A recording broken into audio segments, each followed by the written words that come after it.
Hey, this is Casey Shearer. And this is Ray. Do you like pop culture? We're pretty sure you do. Then come on over and check us out at deluxeedition.show. You will not be sorry.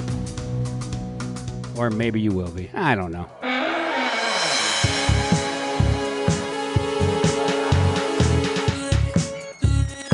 Jason Mount Olive is a man with many friends. Jason will give you such wealth. To each he has given anything He will fulfill every whim, and everything every fancy, they've ever desired. every dream. Trust, Jason. Now they've been reunited for one last time. Each to receive one last gift, the legacy. Welcome to the latest episode of the podcast that wouldn't die. I'm your host, Kevin. With me, as always, is Aaron. Hello, boys and ghouls.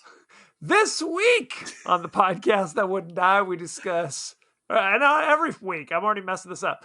We discuss guilty pleasures, forgotten classics of the horror and sci-fi genre. This week, we're discussing the Sam Elliott, Catherine Ross, Roger Daltrey classic, The Legacy. So good times. Aaron, how are you doing? Do you need a teleprompter, sir? I probably do. I'm just off the edge of my seat and the seat of my pants doing my thing. What you I've doing? recently gone through a transformation because I went to the Cruel World Festival, which I've decided is disco goth. So, boom, I had to dye my hair for that.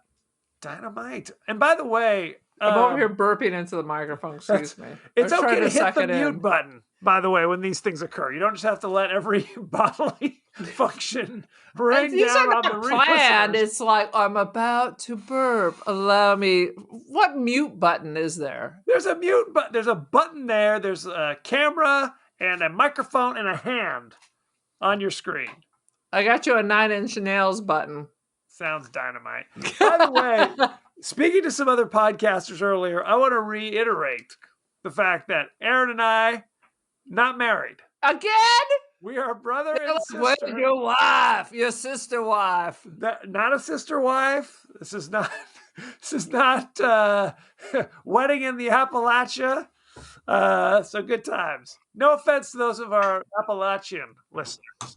Oh, we got a lot of those. So Yeah. what exactly would, if I was married to my brother, what would be Becky's relationship?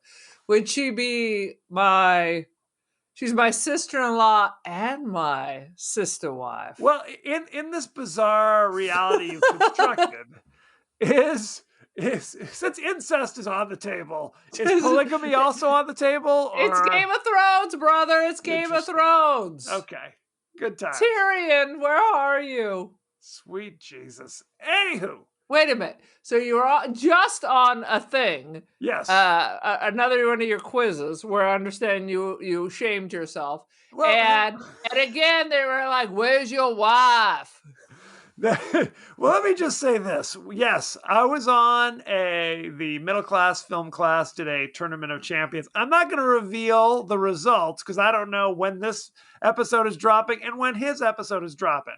So I don't want to spill Fair the enough. beans. Fair enough. I mean, could I have gone out in the first round? Are there even rounds? Who's to say? So there you go. What I'm talking about is I always have to tell people we are related by blood, not by marriage. This is my sister. My sister, not my spouse. Good times. How are you doing, Aaron? Well, on the sister wife shows, while they're not married to the brother, sisters can be married to the same man, though. Well, what was that? So you Big could be Love? married to your wife, Becky, and her sister simultaneously. Well, they're called sister wives just because it's polygamy. So if you're married to a bunch of chicks, they're kind of, I guess we're like sisters. High five. I guess, but are you a sister wife or are you just sisters? You're not legally, I guess you're not sisters in any sense of the word. I think No, it's but more if of an you know honorary title. sisters marry a dude, are they still Yes. sister wives or are they just sisters? They're still sisters, and they are in this twisted scenario of constructed. are both my wives? I don't know how this works. Sweet Jesus. What if you married an aunt? Did Brigham Young have to come up with this stuff? He had to deal with all sorts of issues. He had like 50 wives. Anyway, moving on. Give us your 30-second synopsis of The Legacy. No, first of all, you didn't even ask me about myself. I did twice. I said, how are you doing? And you kept running it back to this weird. We were on a track. Okay. Young people, I was at the Cruel World Festival, got shut down because they said lightning was going to come and strike us. Even though when I looked directly up in the middle of the greatest human league set of all time, I saw nothing but sky. What is the Cruel World Festival? Cruel World, this was the second event. The first one was 2 days. This one was 1 day. It was 2 days. It was the same concert twice, though. You're not telling me any information. What is it for somebody who has no idea? It's a fucking music festival. What kind of music? Okay, it is kind of dark wave. Who the hell would know what that means? All right. The first year, it was Morrissey and Bauhaus were the headliners. Okay. So kind of emo with some dance music, but they also had more synth pop. This time, the headliners were Iggy Pop and Susie and the Banshees, but it was Animotion. Adam and the Ant canceled, substituted Squeeze the last day. So hang on. Squeeze. Is it Adam and the Ant? No, There's the one Ants have ant? been gone since the 80s. So He's just Adam Adam Ant pulled out the day before and they bastard. interjected Squeeze. We lost the Motels right before and they put Berlin in. That's not bad. ABC, Okay. The Human League, That's a good one. Echo and the Bunnymen, Okay. Billy Idol. Love me some Billy Idol. I'm telling you, I Leisure ditched Zone Billy Idol. Sludge. I heard some Flesh for Fantasy, but I was bouncing because it was Love and Rockets. I mean, there's like 8 other bands, but now that you've asked me, I'm not going to remember. You mentioned 8 bands just there. So No, but there was like 20 bands. I saw Boy Harsher. That's like gothy disco. It's like dance music. Unfamiliar. I know you're not. You're not down with the cool kids. Tony Hawk was there, although I did not see him. He was there to see him. Skateboard guy? Did he Yes. do tricks on stage or what? That's the good thing about this festival. All of a sudden, if you have a keen eye, like Tony Hawk might be sitting next to you. He was at the stage right next door to me seeing a group called Gang of Four. Not familiar. No, I didn't Such think is so. life. You're not down with the cool kids. But Animotion sucked. ABC rocked it. Berlin rocked it. The Human League was effing amazing. Echo and the Bunnymen sucked because he may have been a little inebriated and he was on the big stage and refused to project. So all you saw were little black spots. So Upsetting. F Echo, F the Bunnymen. They're all taking shots, is what you're saying. They're all taking shots. But it was awesome. Last year was 50,000, so they figured, what the fuck? We'll sell 70,000 tickets. So it was a bit more crowded this time. Cozy. Cozy, some might say. Cozy. There you go. How about that? So that's why my hair is blue. And actually, it looks kind of rock and roll. Not bad. Same. Looks like a Patti Smith, not Patti Smythe. How about it's going to be a slap and not a tickle? Give us your 30-second synopsis of The Legacy, for God's sakes. Legacy. People show up to England because, like in the 70s, they're still throwing out a $50,000 home decorating job where I fly you across the pond. Because, I mean, that would be a lot of money now, but this is the 70s. So they show up, get run off the road, and then are at a castle that looks like Wayne Manor where they can never leave, where apparently, like, she's going to inherit some shit. Like, wouldn't you just show up if they said you're going to inherit a bunch of shit? Wouldn't that have been Right. easier? I'm showing up. Meet me at Wayne Manor. There's going to be a box of money. It's all going to be yours. Skip the part about how everybody's got to die but you. And then we're cool. But really, I think this whole thing is about feminism. So, boom. Fair enough. Fair enough. Aaron, this was your selection. You've been talking about doing The Legacy for years now. Why? Let me tell you a little story. Please. I went to a boarding school And this was pre-VCR, pre-digital recorder on your TV. In fact, we didn't have TVs. We were half Amish.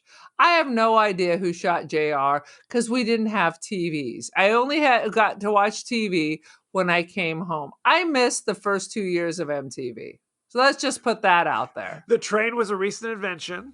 It was a tragedy. There was one girl who had a small black and white TV, and I would pretend to be sick, and I would just break into her room and watch TV while she was in school. I'm sure that was lovely to discover when she came back from her studies. I'm going to stay in your bed as I cough up with my bronchitis. So what they would do is we actually had movie catalogs, and once a month they would order movies like film strips. Okay. And this was one. And it stuck with you.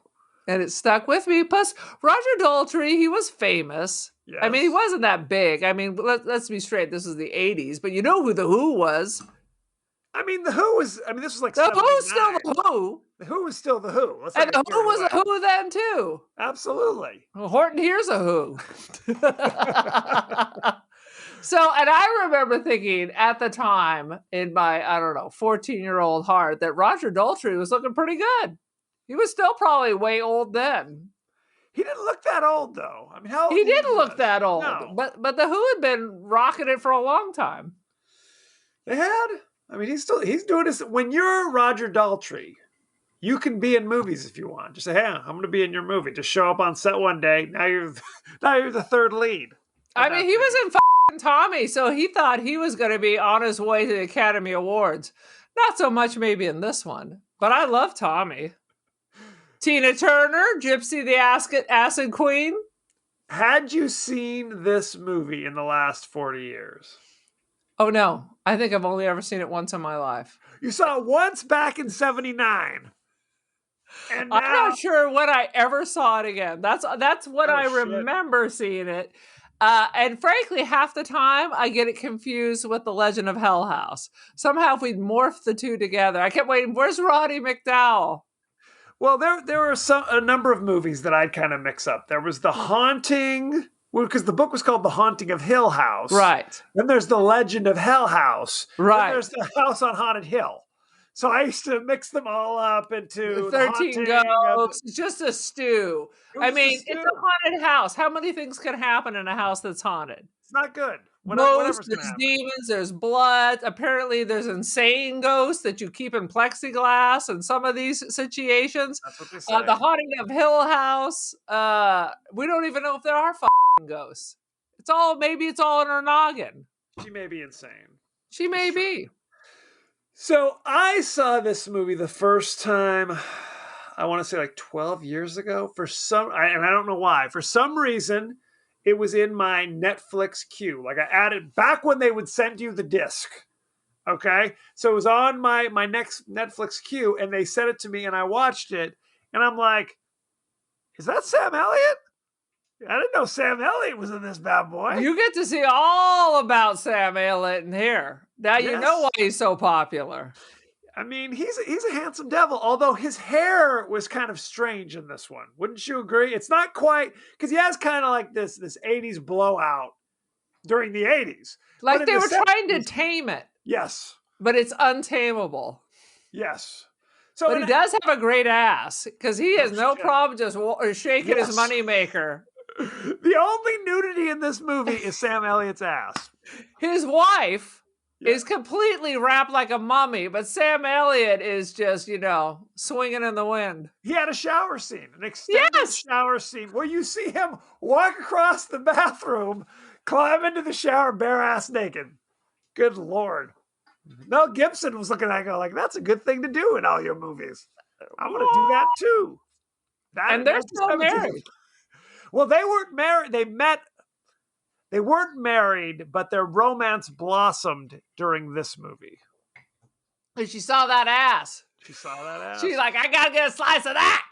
Well, they were in Butch Cassidy and the Sundance Kid. Well, I know she was. Who was he in Butch Cassidy? She was like the third lead after Paul Newman and Robert Redford. She was huge. Yes. Well, she was at the time, and we talk about this later, but she was in The Graduate. Yeah. She was in Butch Cassidy, like within 2 years of each other. Just boom, boom. Yeah. And then the well started to get a little dry, if you know what I'm saying. Get a little dry. But so she was the third lead in Butch Cassidy. Sam Elliott was a glorified extra. Like he's at the beginning of the movie, there's like a card playing scene, and I think he's just one of the dudes at the table. So he thought she was Foxy then, but of course she's the star and he's just some dude. Right. This movie, they star in together. She's actually married to someone else. What?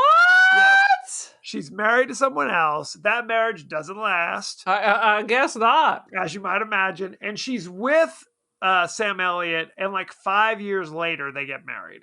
Okay, not And rushing they're still in. married together. Yeah. To this day. To this day. It's a God love story. bless them. God bless them, everyone.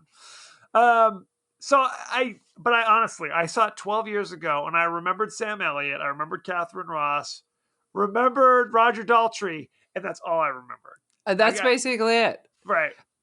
When the one lady was in the pool, I have some vague memory of it, and I could not remember what actually happens. I have a memory of Roger Daltrey dying, and that's about it. I have no recollection of anything. No recollection. Now on the, I think I remember the VHS case, right, where it's like there's the white cat and then like an old hand coming down showing the ring, and that's supposed to mean some shit to somebody. Didn't mean anything to me. Shall we jump right in? Are you ready? Boom! Hit me. What do you got? You go first. Oh my God. Well, first of all, we have already discussed the shaking of that ass, and that's awesome. We did. But honestly, I think this is like a full exploration of feminism. How so? Lay it on me. Well, because she's really not infanticide, but Infantilized? infantilized Thank you. through most of this movie. He's always telling her to relax. He's always telling her to calm down. Half the time she's wrapped up like a little baby, and by the end she has all the power and she is kicking fucking ass and taking names, and he is like, "Can I hold your purse?" Oh, absolutely. Absolutely. I love this movie because it's really just a showcase of seeing Sam Elliott just get irritated with everybody. Oh, he's irritated all the time. It's beautiful. Non-stop. He gets run off the road. You see him turn around like, what the? Come on. Like, you could do a musical montage of just him turning around with a crazy, like, what are you doing? You never get the sense that he's like worried about anything. He's more like, can you believe this? The car's broken down. What the Crazy hell? country is this? Bunch of knuckleheads. He never fights anyone. He never really fights anyone, but he's super irritable. He gets pissed off. He fights the stable boys at one point because they're like, F this. No one will take us into town. So we're going to steal a couple horses and just gallop into town. Didn't have any trouble getting into town at that point, I might add. And they're really riding horses. Who knew Sam Elliott was riding English, man? But they seem like... She seemed a little bit more comfortable than him, but they were doing their own stunts. Well, to my knowledge, and I could look this up, but I'm not going to, Sam Elliott is from California. He's, California's a big state. There's a lot of country, you might say, but he's not from like the deep South where he's like, I was raised on a ranch kind of thing. No. He looks like he was fucking raised on a ranch. But wait, it's all because of that fucking mustache. It's that mustache. It's the mustachio. He really exudes kind of a pungent masculinity. Oh my God, he is musky as fuck. Like women walk by and just fall over. Absolutely. I mean, you haven't seen Roadhouse, but you should see it. He is Patrick Swayze's mentor. So he's kind of grizzled, and he's got like his long hair at this point. He didn't mentor too well because Patrick Swayze is the opposite of masculine. I'm just saying, if you don't like Swayze, tune in for the Sam Elliott. That's all I'm saying. Before there was Magnum PI, there was frickin' Sam Elliott. Right before Magnum PI. Right before Tom quite Selleck. frankly, I don't know why Sam Elliott wasn't Magnum PI, because it clearly is a physical ripoff. So you're saying they wanted Sam Elliott, but that's it. I guess we'll settle for Tom Selleck. They couldn't afford Sam Elliott, so they went with the wall. They couldn't afford Target, so they went with the Walmart version. That is correct. The Walmart for that's. I think we can all agree that's the case here. Sweet Jesus. So maybe you can explain this to me. Lay it on me. Catherine Ross and Sam Elliott are not married, but they're live-in lovers or whatever. Well, it's the 70s. It's my the late partner. 70s. My partner. But they're also, are they contractors? Is that what it is? I thought they were. She's an interior designer who doesn't want to travel alone. Is that all it was? I thought he was there like a carpenter or something. No? Am I crazy? Because it seemed like they were hiring her, and then she's like, "You're going to come with me, right?" Oh, maybe so. Maybe who so. the knows?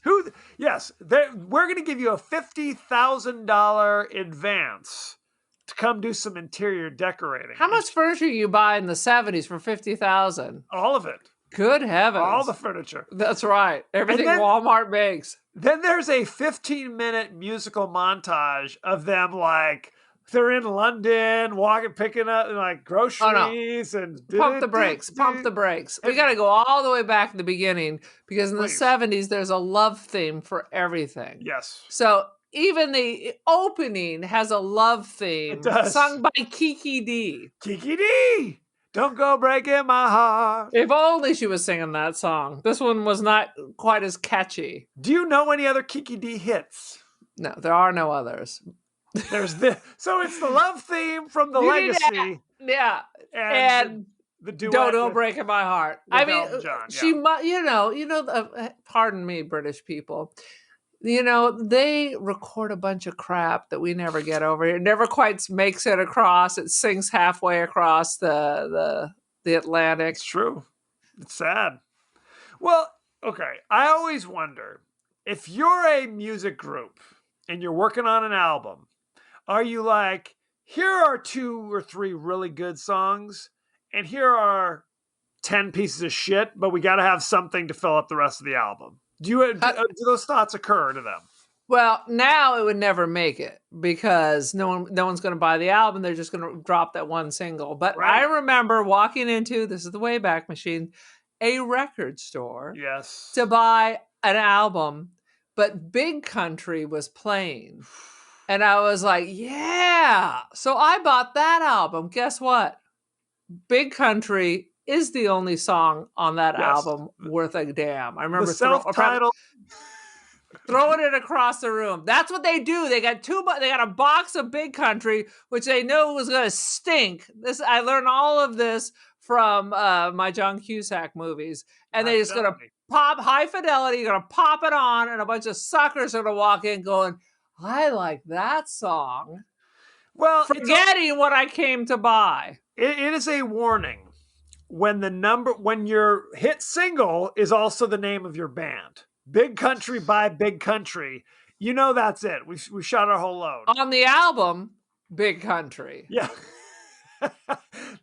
Big Country cubed. That's the unholy trinity. When that In a occurs. big country, Dreams stay with you. Yeah. like a lover's voice across the mountains. A a lot of bagpipes in that song as well, if I'm remembering. Well, it was that and Dexy's Midnight Runners. Well, Dexys, they had like the fiddler. Well, they were all wearing like overalls and shit. Dude, for Halloween next year, you got to go as Dexy. Dexy. Just like a half overall with no shirt, a little cap, roll up the cuffs, and You have to get like dance. a clown wig, but dye it black. And then you're Dexy. By the way, like Jethro Tull, there was no Dexy in the group. Dexy referred to Dexedrine, which was their drug of choice. So there you go. Do you think they would have been dancing a little quicker? Anywho, where the hell are we? Musical montages. There's a lot of musical montages in this guy. I love things, all the disaster movies had like a love Oh theme. shit, here we go. There's got to be a morning after. Yes, that's correct. The love theme from the Poseidon Adventure, if I'm remembering correctly. But it was a great song. It was a big hit. Yeah, not so much. Any of them Marvel movies you like? They got some of them love themes. They need them. I'll tell you what. The 80s was the decade for musical montages just in general. You know what I mean? It's like, oh, we're going into the clothing store, suddenly I see, where you're putting on all the fashions and shit, or you're cleaning up the house like Revenge of the Nerds, or like, oh, we got to get our house ready. Let's do a 20-minute musical montage. Or Frankie says, relax, body double. That was actually the music video for Relax by Frankie Goes to Hollywood. I told you, we pissed off. When we covered Body Double, ladies and gentlemen, we kept calling the guy Frankie, the lead singer of Frankie Goes to Hollywood. And I got an angry tweet saying, hey, jackass, the lead singer of Frankie Goes to Hollywood is not named Frankie. I'm like, my bad. Just for that, whenever I see Mark McGrath, I'm going to say, hey, Sugar Ray, what's up? Same difference. Same difference. Sweet Jesus. I don't care. But at least we've provoked an emotional response. You know, that is true. Hate is close. It's just another form of love. Says Ike Turner, I guess, right? Oh, sweet Jesus. So, okay, so they get run off the road.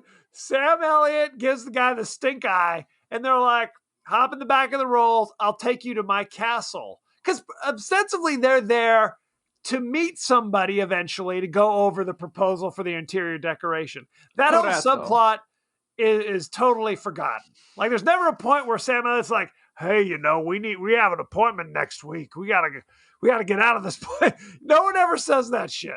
They don't have a suitcase. They don't have measuring tapes. They have no equipment. They do not. A couple They're saddlebags. literally they showed up in a motorcycle. Yes. Showed up in a again. They're rolls. Now, granted, they're English roads, which means they're very narrow, evidently. Which is why, if you're on your motorcycle, Sam Elliott, don't go swerving back and forth across the road. That's not safe. It's not safe. It's not safe. They go into the bushes. Very upsetting. So they're basically shanghaied at this beautiful country British estate where randos show up from all over the world, right? There's the couple German people. There's like the English dude. There's the French woman. I'm trying to remember, and they're all like captains of industry.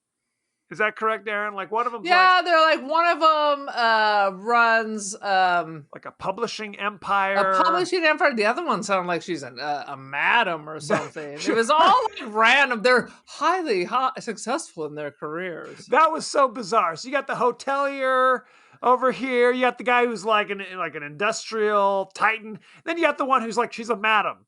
Although they called her like a very popular hostess in Rome. That doesn't seem like that's on the same level. Yeah, she hostessing a princess house party, Right. Tupperware. What does she host this scene? She's Heidi Fleiss, is what we're later. She's Heidi Fleiss, and it's in Rome, so it's politicians. So people were born to die. And she's a great swimmer, evidently. Because the moment she arrived, she's like, I'm going to be swimming for the next 48 hours. So if you want to see me, that's where I will be. I will not be anywhere but swimming. It is her pool. They refer to it as her pool.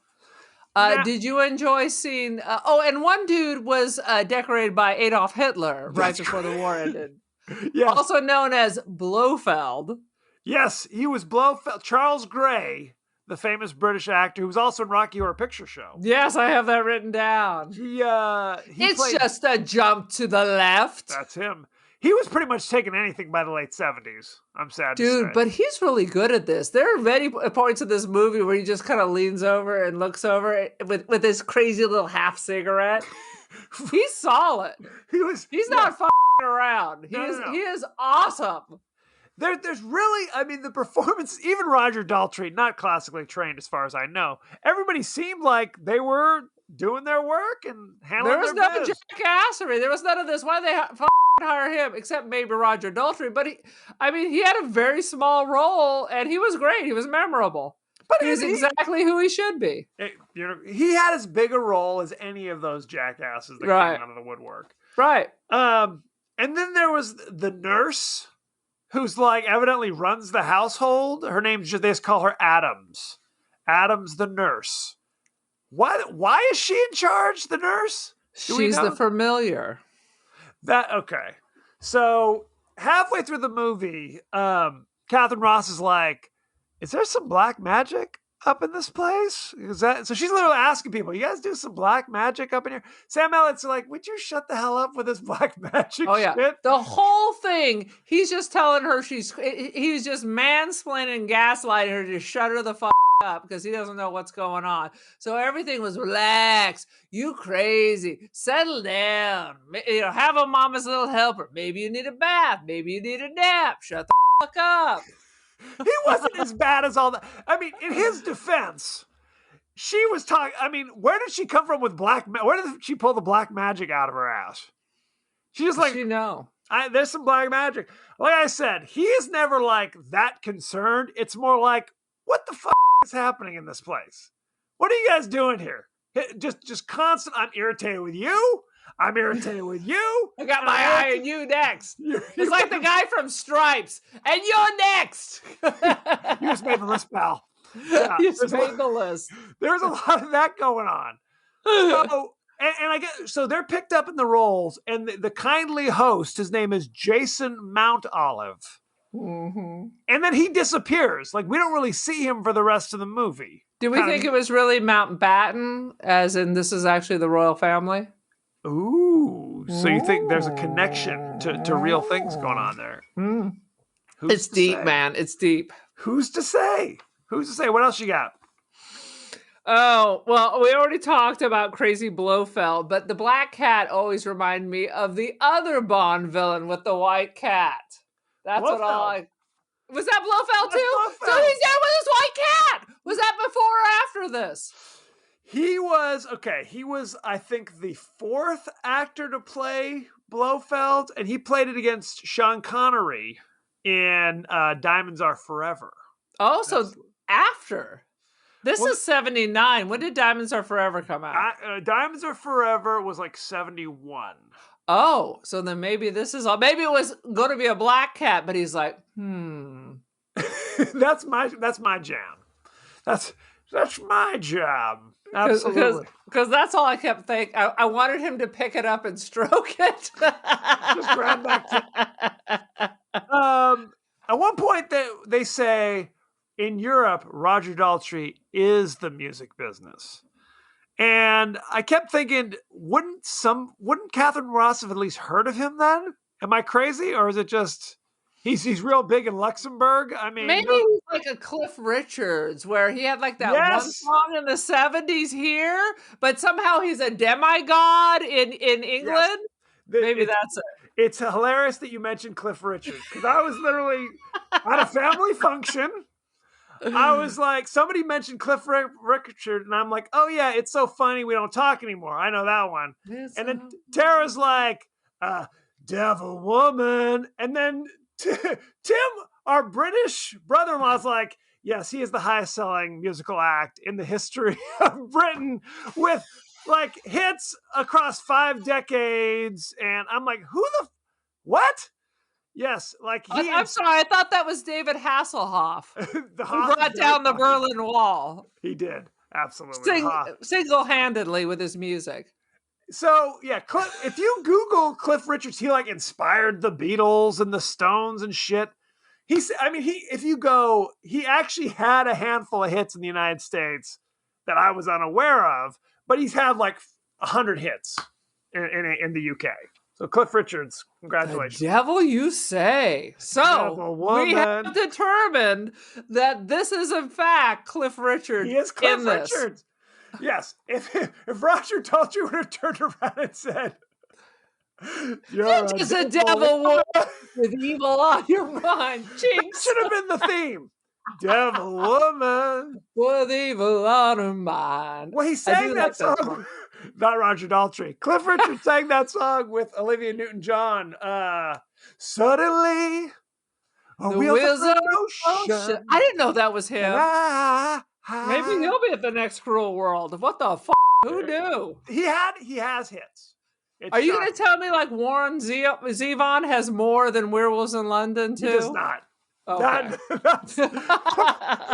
He's real big in Luxembourg. Sweet Jesus. And I did write down hostess in Rome? Question mark. Yes, that's a nice way of saying she a madam. Yeah, now that sounds very Berlusconi. There's corruption, there's murder, there's mayhem. So I have one thing. Jump in. When the Italian lady dies, this is 1979, right? Yes. There's no CPR. You just throw her out and everyone stares at her to see if she pops back to life. You don't even want to tap her on the back. They're like, meh. Sam Elliott is interestingly enough, is always the first one on the scene to like get involved. Right? At what point when Roger Because he's an American. We have to take charge. We hold these fucking Brits out of 2 wars, and he's here to handle shit again. Absolutely. When Roger Daltrey is choking on a chicken bone, someone says, "Get him some water. Get him some." He's literally seizing on the ground, spasming out. What are you doing? Pour water on his face? What do you think that's gonna do? Get it? He's having a seizure. Yes. Good times. And he picks up Roger Daltrey fairly easily and just kind of tosses him on the table. Carries him like an infant. Carries him like an infant. Now, Very emasculating for Roger Daltrey. Who I swear to God is 5'3". Oh, I'm sure he is. I assume Sam Elliott is about as tall as Wilt Chamberlain, and Roger Daltrey is Tyrion Lannister. That is absolutely correct. Facts. 100%. Absolutely. Facts. Hashtag facts. That's correct. He's as tall as Wilt Chamberlain. I think if you look that up, absolutely. It sounds true, so it must be true. It must be true. When they call the nurse suddenly arrives, and she suddenly the wheels are in motion. She grabs a dirty steak knife off the table, and Sam Elliott rightly grabs her hand and goes like, "Whoa, what you doing?" And she's like, "I'm going to perform a tracheotomy on him to save his life. Can we get a clean knife at least? I wipe that one off with an oily rag while we're at it." And she proceeds to slice his throat, effectively murdering him. And Sam Elliott, I wrote this down. "You got a nice touch, nurse." Sam Elliott's the best. He just steals the show. He's just irritated, annoyed. He was so pissed off this entire, again, not like I'm afraid there's unnatural forces. He's just like, this place sucks. I don't know.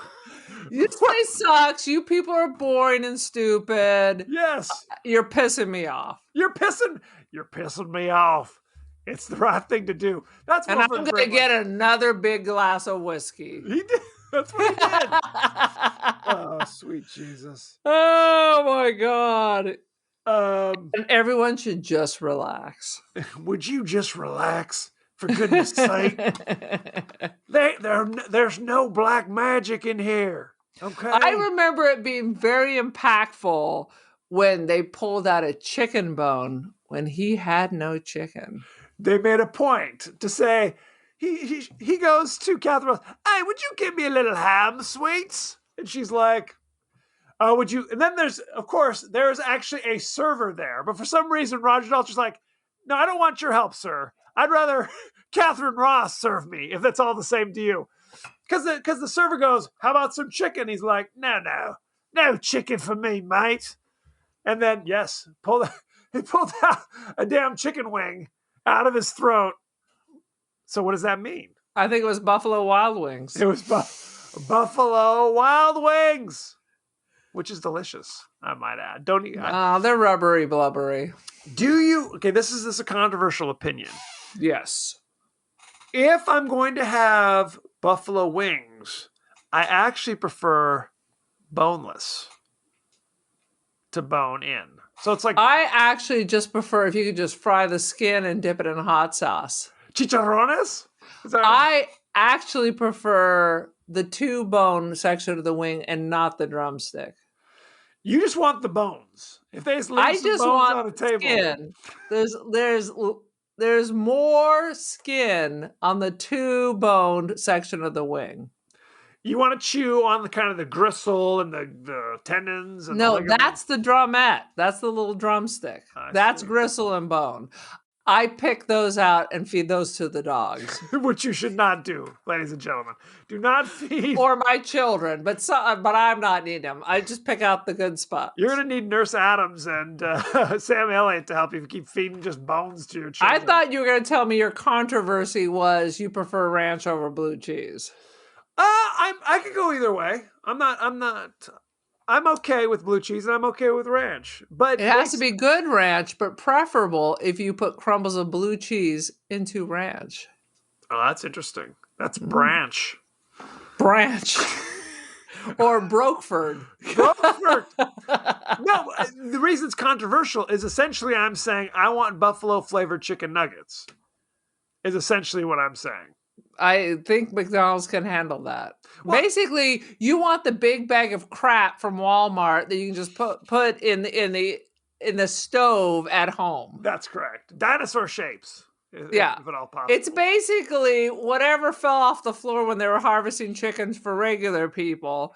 And then they use that weird meat glue to form it into what? Little dinosaurs Yes. and palm trees for your correct.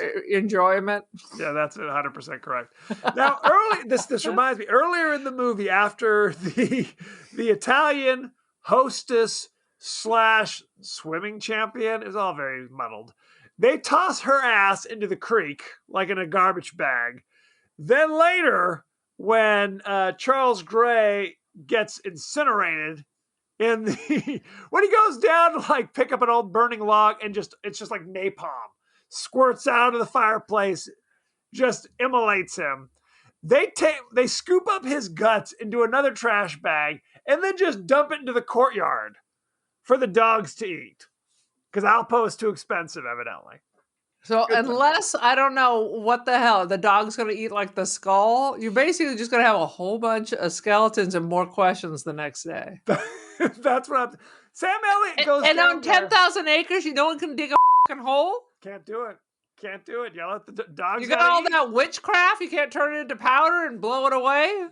Cannot. I appreciate Sam Elliott going up to the gore and just sifting around with his bare ass hands and pulls out the ring. Finds the ring of the creature of the pile of goo that used to be Charles Gray. Good time. R.I.P. R.I.P.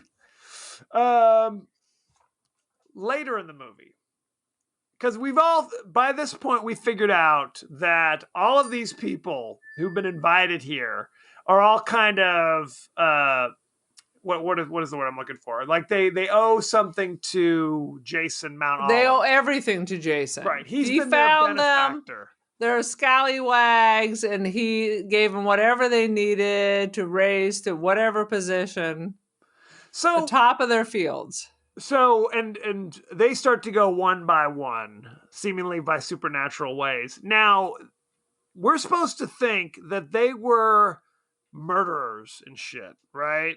Who had Their ahead. actions had at least caused deaths, the death directly or indirectly. directly or indirectly. And at the 11th hour, when they were about to go to prison or whatever the fuck, Jason Mount Olive swoops in, fixes it, and then makes them wealthy and successful. Is that correct, or am I? Oh, I didn't get that part. I thought that was just what happened during their rise to success. I didn't get that he kept them out of jail.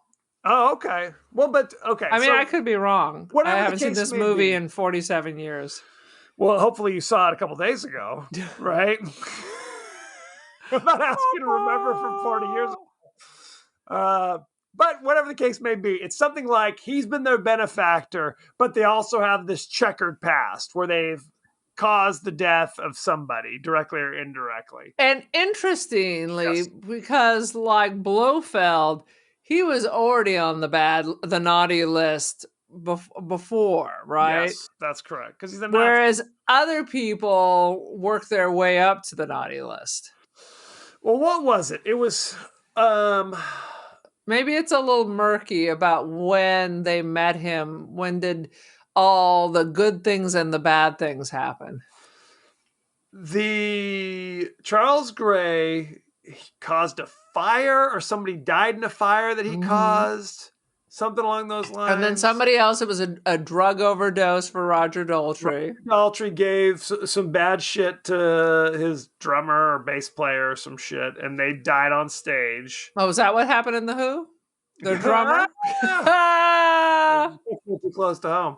The publishing lady was like, she stabbed somebody to death. Like, Now that's straight up. straight up. One dude was a f***ing Nazi.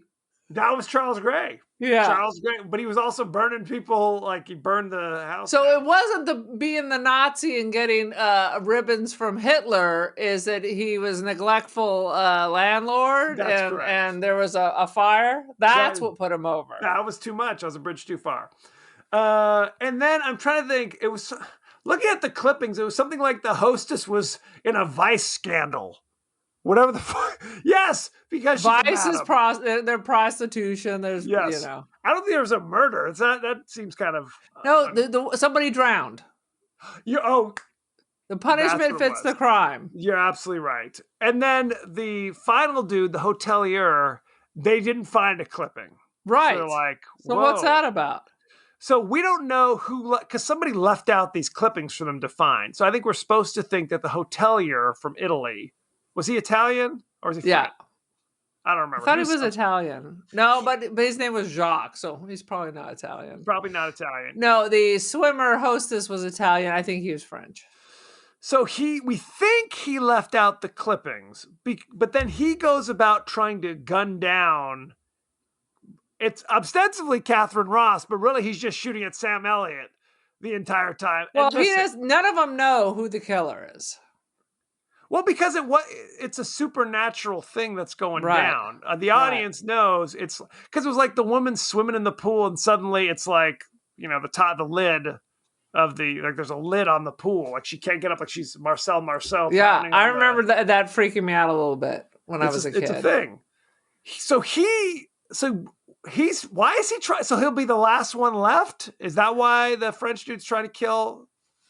Is that so? Then he'll get the Well, power. I think he thinks it's them. So you He think it's knows. self-defense? I mean, everybody else knew each other. Yes. And then the stranger shows up and everyone starts dying.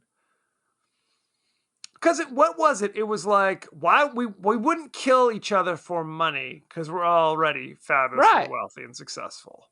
And the one lady says for power. But once you know what the deal is, I don't think any of those people knew what the deal was. They were there just for their visit. Their benefactor is dying. That's why they're there. So you don't think they knew that the one person who's left gets the power? Well, because what he sells her is, when it comes your time, you're going to invite 5 people and kill all but one. When So, you're about to die. So you Why can would the pass I show up knowing that you're going to kill me? I guess that's true. That's true. I mean, because if you win, if you're the one left, then you get the power. I mean, do you want the power? If someone said, whatever your dream is, you're going to be an Academy Award winning A actor, successful Kevin. podcaster. A professional. You're going to be the next Joe Rogan. That's what I was going. Yes, you read my diary. Except, like, in 20 years, there's a good chance that you're going to die by supernatural. You still in? You get 20% chance of getting the You power. get 20% getting power. What is that? An 80% chance of just dying a terrible death. Yes, I don't teach math, but I think that those are the correct numbers there. So thank you very much. Sweet Jesus. I don't teach math, but I play one on TV. But when the guy is on the roof trying to shoot Sam Elliott does a barrel roll into some kind of little room where there's like a crossbow set up. And suddenly, out of nowhere, he is like Robin Hood. He shoots the dude from 400 yards away with a high wind with the crossbow. Nailing him right in Dude, the he chest. could have shot that crossbow with his ass because he is all-American superhero. He is Superman. He saved the day. Catherine Ross was just chilling in like the porte cochere or whatever, just going like, if you She's stay just out of his way. flouncing around in like silken robes or velvet dresses, just going, "Are you a witch?" Well, what they do is there's a painting in the study or whatever that, of course, like we've seen 1,000 times. This was Great Aunt Matilda or whatever her name is, and of course it's the spitting image of Catherine Ross wearing the same dress and shit. So are they saying these other people were all related? No, They're family members? no, they Well, then were how do not. they know it's Aunt fucking Matilda? They know the story for some reason. They know. I didn't write the movie.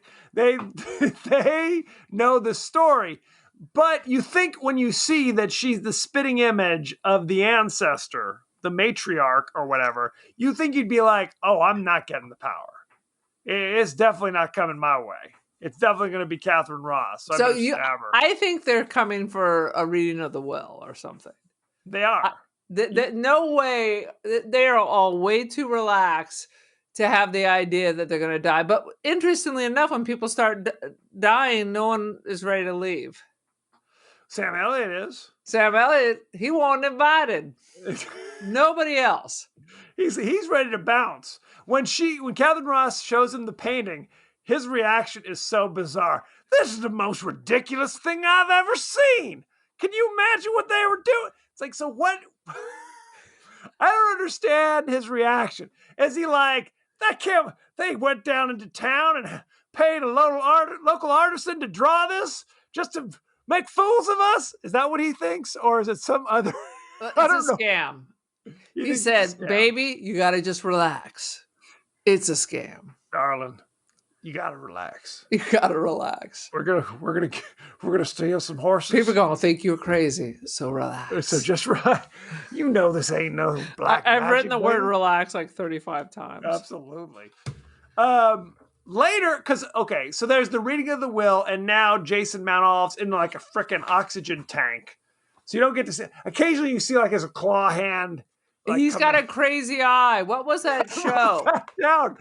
He was Sloth from the Goonies. What was that? The show with it's supposed to take place during Prohibition, and he was wearing. Oh! You're talking that Steve Buscemi show. The Steve Buscemi show, where it had all the prosthetics because they're all jacked up from World War I, and he'd take off his fake eye.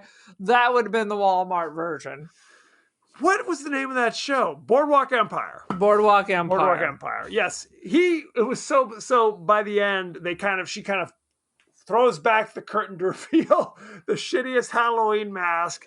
Just half his face is just kind of an old man face, and the other half is like literally just like a saggy melty with a crazy with face. Just like one crayon eye looking back at you. I love it where it's like the fake eye that stares straight ahead while the other eye is actually doing some work. You've got Marty Feldman eyes. Oh, that's what it was. Jesus. So earlier in the movie, he'd shoved a ring on her finger, which she could not get off. So that caused her a lot of issues. Like, baby, you just need to relax. Just relax your finger. It's just a damn ring, honey. Okay? Tomorrow, I'm going to steal some horses, and we're gonna gallop into town. I don't know what this accent is. This is not what Sam Elliott sounds like. It doesn't sound very California. If he's from California, what the fuck is his accent? It's not. Is it an affectation? That's not like Riverside. That's definitely not the Bay Area. Is that how they talk in San Diego? It's Modesto, I think, if you check. No, it's not really an accent. It's just kind of I have a slow way of talking. Maybe he's just slow. I don't know. It's just a delay in processing. It's just Sam Elliott. No offense, if you're listening. There was when. When he tunes in, he's got a lot to say. There was a climactic scene when Sam Elliott has gotten shot, presumably in the head, because he's like, ah! And Catherine Ross just leaves him, writhing on the floor. He's like, Maggie, My head's been blown off. And she just walks off, leaves him behind. That's the moment of the switch. Of the switch. Because he also falls on one of like the crossbow bolts that's sticking out of his head. Ah, damn. That is the exact moment when he loses all the power, and then she becomes powerful. We're kind of beating this drum very heavy. This was not the husband sits there, I'm going to order for my wife if it's all the same. She'll have the small dinner salad. That's because they didn't eat at a restaurant. Otherwise, for sure. She'll have the small dinner salad with a little lemon water. Baby, do you think you should have that dessert? If she asks for dessert, you tell her no. No dessert. No, sorry, baby. Now, I'll have the 3 steak. You're getting the bloat. Just a little dash of the bloat. He's not like that. She does spend a lot of this time confused, like, what in the hell? Black magic? Where he spends the whole time being pissed off. So it's the whole beginning of the movie, I'm like, this must have been the time when you left your father to go live with the father that you then have sex with. That is not true. He practically carries her in a snuggly. He carries her adultery in a snuggly as well. So he's a snuggly kind of guy. Oh, sweet Jesus. So he follows her up the stairs, up to the throne room or whatever, where the oxygen tank is. Maggie, and then he just starts destroying the medical area. He's having a tantrum. That's him. He's lost control of the situation. That is true. He's lost control. And he knows he's never going to get it back, because after his tantrum, as one does, he just settles right down and gets on with the new program. Does he accidentally on purpose murder Jason Mount Olive by like throwing like shit into the oxygen tank? Yes, he literally at one point picks up a monitor and throws it at the body. And you hear a sizzling and kind of a flash, and then there's just a sizzle of flesh. I think that's the end of Flesh for fantasy, one might say. I would argue it was an unmotivated tantrum, but who's to say? It was the loss of power. See, you had to have it. That's what it is. Clearly. No, because after that, now suddenly she's queen dingling, and he is on board. There's no more sass back. There's no more relax, baby. There's no more. You got the cuckoos, because he literally says, "Okay, so now you got all the power in the world. You got to find 5 people and kill all but one." K, and he's on board too. I'm gonna have to get used to this lifestyle. K. You're paraphrasing. That's not a direct quote. Not a direct quote. Now, my question, because you're right. Jason she's got the ring, and he's like, when you're dying, you must find 5 people and kill 4 of them to pass on Satan's reign. And you think at this point, Catherine Ross is like, so it is some black magic shit. I don't know about this murdering people shit, but okay. She's on board. She's like, cool, let's do it. And the first thing she does is put a ring on her husband, so he knows, step in time, or you ain't coming back. Step in time, step in time. I wonder where you go with that. Yes, she literally said, she's like trying to put the ring on his finger. And he's all, okay. Well, he says, is this ring going to come off? And she's like, let's find out. Toots. Boink. He's like, yeah, this ring ain't coming off, baby. I don't know Once what you're talking about. she has the power, he is completely on board to whatever. We're going to eat babies on Sunday after golf, whatever. He's down. As we do, as Democrats. That's what we do after golf. It's baby eating. So he's one of the 5 now? Yes, that's what shit. I'm saying. Catherine, that was a dark move, Catherine Ross. It was a dark move, and he's like, here's my finger, my dark mistress. Yeah. I mean, you can't tell me this is not a feminist movie. He went from, I'm going to handle this baby, to, what may I do to serve you? Shall I carry you up the stairs now? Because now I got the motherfucking ring. No one says you can't go before you're dying. That's true. Well, because I guess that's also their matrimonial rings, right? Because they weren't married at that point, but now they So are. is they married to all the Satan. other people? We're back to polygamy? Is that what's happened? Anything goes with Satan, I guess. My sister wives and my brother husbands. That's how we do it. Any last thoughts and feelings before we move on? I have to say, I still, even after all this time, I have positive feelings towards this movie. And Sam Elliott's ass. And Sam Elliott's ass. It cannot be denied. Shall we go behind the scenes? Please do. Or let's go behind the behind. Boom! Let's see. Sam Elliott and Catherine Ross met and fell in love when they co-starred in this movie. They married in 1984 and are still together. We mentioned that earlier. So good times. And she's tiny, because in the movie they look like they're the same height, but I Googled to see what they look like, and she's like tiny like a leprechaun. She's Tyrion Lannister. They can't all be Tyrion Lannister. And he can be Wilt Chamberlain. That's a topical reference. Ravenhurst, the country mansion, was Roger Daltrey's real life residence. Dude, he is the Dark Lord. Absolutely. It is Wayne Manor. Daltrey lent his mansion for use in the movie on the condition that he co-star in it. And they Boom. created the role of Clive Jackson specifically for him. All right. And I think Sam Elliott's, they're like, what does he do? He's like, I don't know, but he's doing it well. They gave him some zingers there. It's a good sign. Right on. No, he was fine. He was fine. That's how you I mean, in Tommy, he's a deaf, dumb, and blind kid who does play the meat and pit ball. He did write the musical. That Tommy, doesn't by the count. way. No, What have you done for me lately? I guess not much.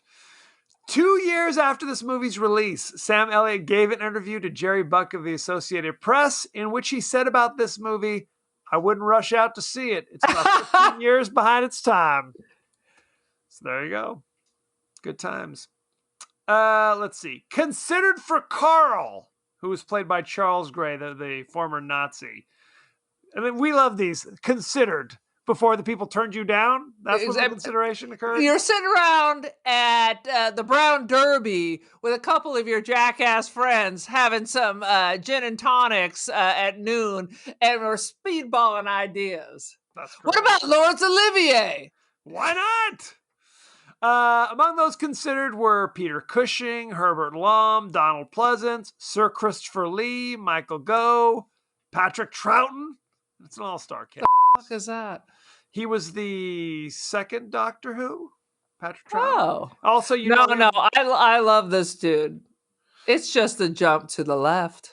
The film's primary writer, Jimmy Sangster, originally wanted to use this film to get away from the typical British horror from his past scripts for Hammer.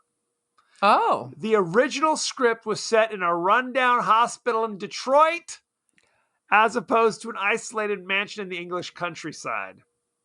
The studio insisted that it be set in the UK, as it would be cheaper for them to film locally, though they did permit American protagonists. Wait a minute. So then there was no Roger Daltrey. No, because remember, they created that after they found the English manor.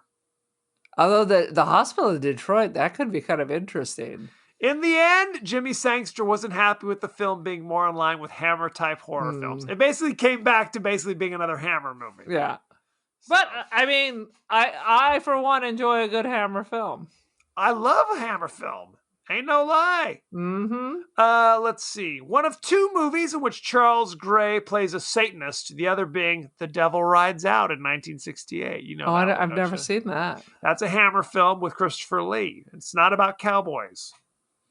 But it could have been. It could have been. Body count 6. 6 people bite the dust.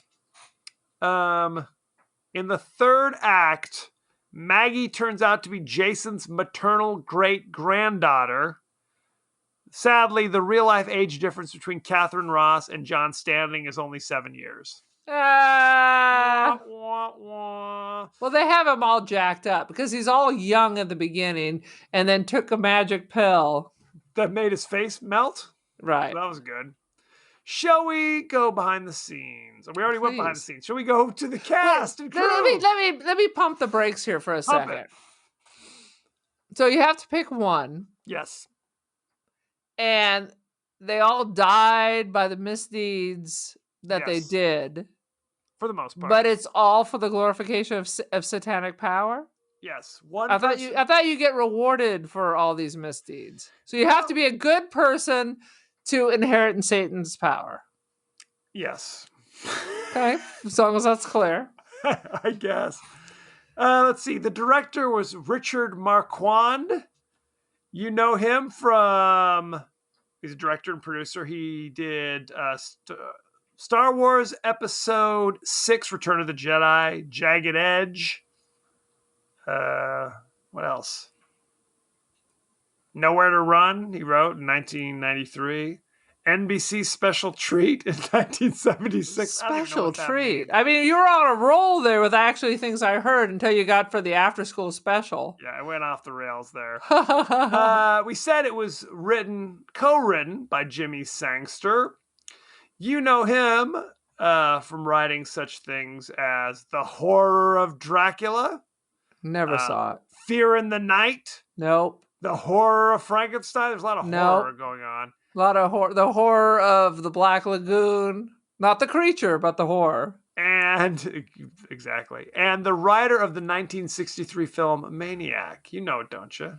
I might know Maniac, actually. He's a No, that's Freddy maniac. Krueger. Son of 1,000 maniacs. Top cast. Yeah, Catherine Ross, who played Margaret Walsh, the protagonist. You know her from The Graduate, The Stepford Wives, Yes. Cassidy and the Sundance Still the Kid. best Stepford Wives. Donnie Darko. She's been in quite a few things. I never liked that. I think I saw that once a long time ago. Everybody raves about it. Sam Elliott played Pete Danner. You know him from such things as A Star is Born, the new one in 2018. Roadhouse, he played Well, I Wade assumed it was Garrett. not the Judy Garland one. It was the Judy Garland one. Absolutely. He was in a movie called The Hero in 2017. The Big Lebowski, he played The Stranger in 1998. And did a fine job at that. Dynamite. And Did I tell you I went to a Big Lebowski bar in Reykjavik? You did not. They had like the bowling alley was on the wall. Everything was Lebowski. Lebowski. And of course, the immortal classic Frogs, which we've talked about on this show. Indeed, we have. Charles Gray played Karl Liebknecht because he's German. You know him from such things as Diamonds Are Forever, the Rocky Horror Picture Show. Yep. He In fact, Rocky Horror was the first thing that popped into my mind, not Blofeld. And this was 5 years after Rocky Horror Picture Show. All right. So there Yeah, he you go. does look different. He was in another James Bond movie playing a different character. He was in You Only Live Twice in 1967 playing Henderson. Once when you are born, and once when you look death in the face. That's what they say. That's what the quote. And he played Mycroft Holmes in 1976 in The 7% Solution. I love that movie. Good times. Let's see. And then Roger Daltrey played Clive Jackson. You know him from Listomania in 1975. He was Tommy in Tommy in 1975. Oh, Tommy in Tommy. He was Tommy. He played the titular. He was the titular Tommy. And then there's a lot of like soundtrack shit from like Lost Boys, Secret of My Success. So good times. Yada yada. Any other characters you want to know about before we move on with our lives? No. Fair enough. Let's look at Rotten Tomatoes, shall we? Mm. The Legacy, currently 19% on Rotten Tomatoes. What? I have dug through piles of their bullshit Yeah. for them to serve me this? Do you know what the audience gave it? 82. 24. Wah, wah, wah, wah. I will cry tripe whenever tripe is served. God damn it. Let's see. I don't recognize a lot of these names in the top critics. I do recognize their publications. So I'm just going to do that. John Corey from the New York Times said, sometimes Mr. Elliot seems to be dozing off. Shut your mouth, bro. Oh. Ernest Leogrand from the New York Daily News says the movie's effect is more queasy than spooky. 1 out of 4. Queasy. Very good.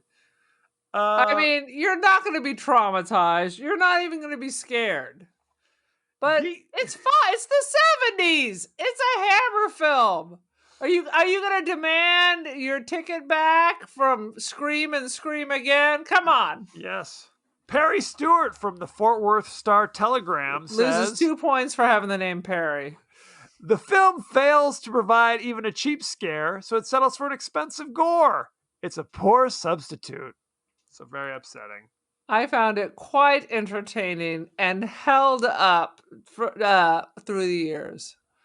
Dean Johnson of the Orlando Sentinel says, Oh no God. surprises, none at all. 1 out of 4.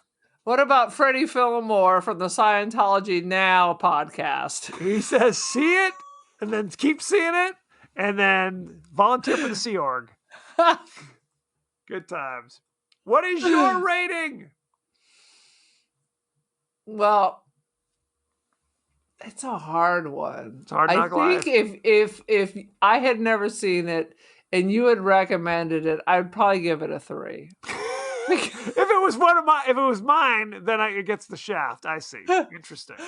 But since I have emotional attachment, and really it didn't crash. This was not a Highlander situation where I remember it being simply the greatest film of all time, and then you slowly watch all your dreams crumble.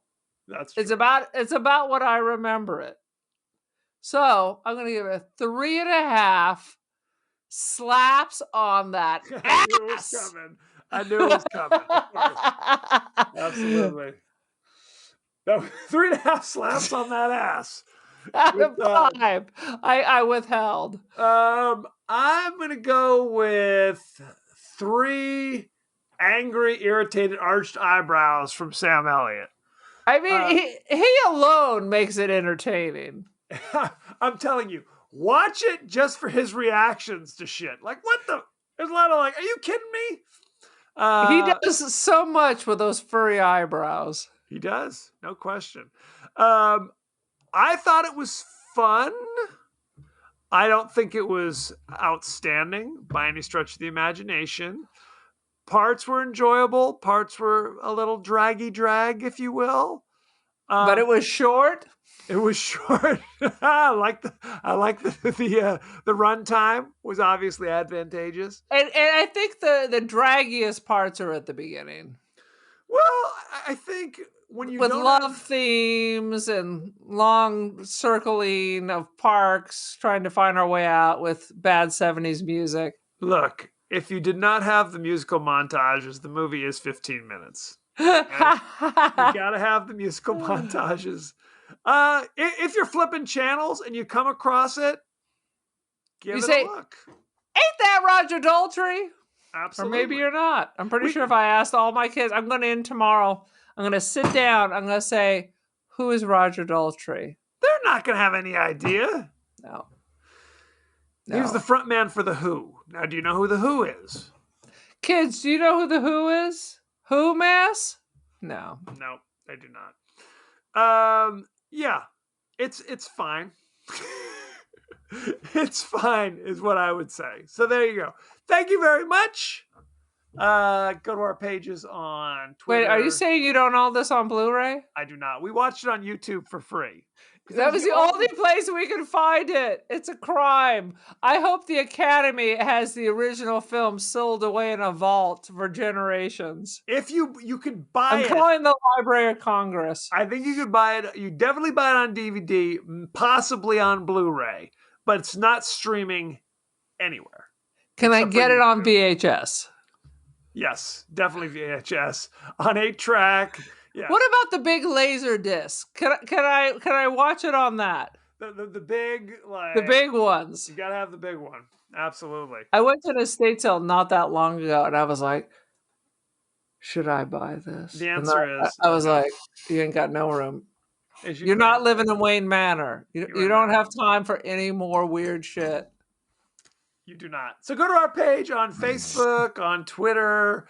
We're on Instagram. We're on TikTok. We are all places. You can also watch us on YouTube, so you can do that. Woo! That's why I put on the lipstick today. That's exactly right. So you can watch us, or we're simulcast on the podcasts. We're on Apple Podcasts, Spotify, anywhere the finer podcasts are available. You can also email us at the podcast that wouldn't die at Gmail. So don't forget to like, share, rate, and review. Won't you? Aaron, what's up with your social media? There's much media. I'm getting a little traffic on my Artsy account. So don't First just dibs? look. You gotta buy. You gotta buy. Right. No, I got an email that my picture is getting traffic. So when pictures, a lot of people are looking at your stuff, it pops up on the first page. Oh, sweet. So Good times. yeah, I haven't gotten any orders yet. We gotta get on that. So back to your original question. I am on the Instagram. I am the Cult of Aaron. Join the cult. I am also Don't Feed the Pigeons. I'm like I said, I'm on Artsy. I'm on First Dibs. Coming soon somewhere else. Once summer hits and I can think about other things. Boom. Nicely done. Good for you. That's about it. Next week, we're going to be discussing the horror classic Halloween H2O, starring Jamie Lee Curtis and Josh Hartnett and others. I think I saw this motherfucker at the theater. This is a tragedy. I think I did as well. I think we have to talk about the bizarre and convoluted timelines for all these crazy Halloween movies, but not right now. So, where can you watch it? These are excellent questions. If you have a subscription to Paramount Plus, it's free right there. Also, is that what I subscribe to? Oh, no, I subscribe to Peacock so I can watch Eurovision, which I'm still slightly obsessed with. I'm going to have to download the entire Eurovision album because they won't let you just download songs you like. Don't do that. You can also watch Halloween H2O for free on Pluto TV with ads, just the way the creators God intended. Now, if you get, it's also obviously if you want to pay for it, you can pay for it on Amazon, Apple TV, Vudu, Redbox, etc., etc., etc., etc. So send us any favorite scenes, favorite quotes, comments, and questions, and maybe we'll talk about it on the show. I swear to Jesus, I can't remember anything that happens at H2O. Is there water of some sort? Is water, Jason or Freddy? Jason and Freddy make brief appearances. Swimming underwater. Absolutely. Is that what's happening? Donald Pleasant's bloated corpse is floating down there. Why not? With an octopus. So, thank you very much. And be well. Bye, kids.